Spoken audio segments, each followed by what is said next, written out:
আমাদের বোঝার কিছু ভুল ভ্রান্তি হতে পারে।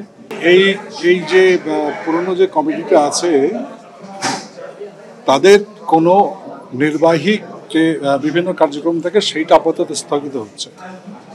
তারা যে কাজগুলো করেছেন সেই কাজগুলোকে পুরো আমাদের সাধারণ সভা সেগুলো অ্যাপ্রুভ করেছে, প্রশংসাও করেছে। আমাদের বোঝার কিছু ভুল ভ্রান্তি হতে পারে।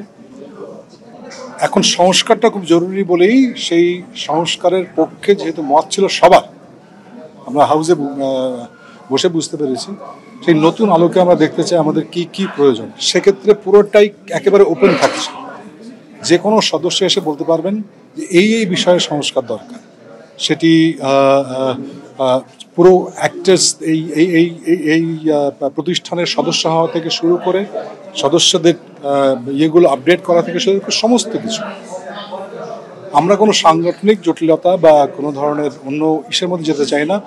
তারা থাকবেন এবং যে হিসাব কিতাব তাদের এই পর্যন্ত ছিল সেগুলো তাদের দায়িত্ব। পরবর্তীতে আমরা উভয়ে আলোচনা করে আমরা এগিয়ে নেব, তাই তো? এবং এই সংস্কার কমিটি যে প্রস্তাবগুলো সংস্কার যারা চাইছেন তাদের থেকে এসছে, এছাড়াও বাইরের কেউ যদি কিছু করতে চান, এমনকি আমরা যদি ইন্টারন্যাশনাল কোনো অর্গানাইজেশন থেকে বুঝি তাদের স্ট্রাকচার এরকম, সেই ক্ষেত্রে আমরা প্রস্তাব করব এবং এটি সাধারণ সভাতে সবার সামনে উপস্থাপন করা হবে। তারা যখন অ্যাপ্রুভ করবেন তখন এটা আইনে পরিণত হবে, গঠনতন্ত্রের ভিতরে ইনক্লুডেড হবে। সেইটা হচ্ছে মূল লক্ষ্য।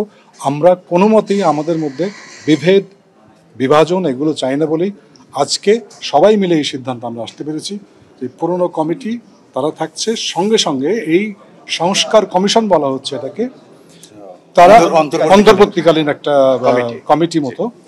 সেই ক্ষেত্রে আমাদের অপশন থাকছে আরও কাউকে ইনক্লুড করার।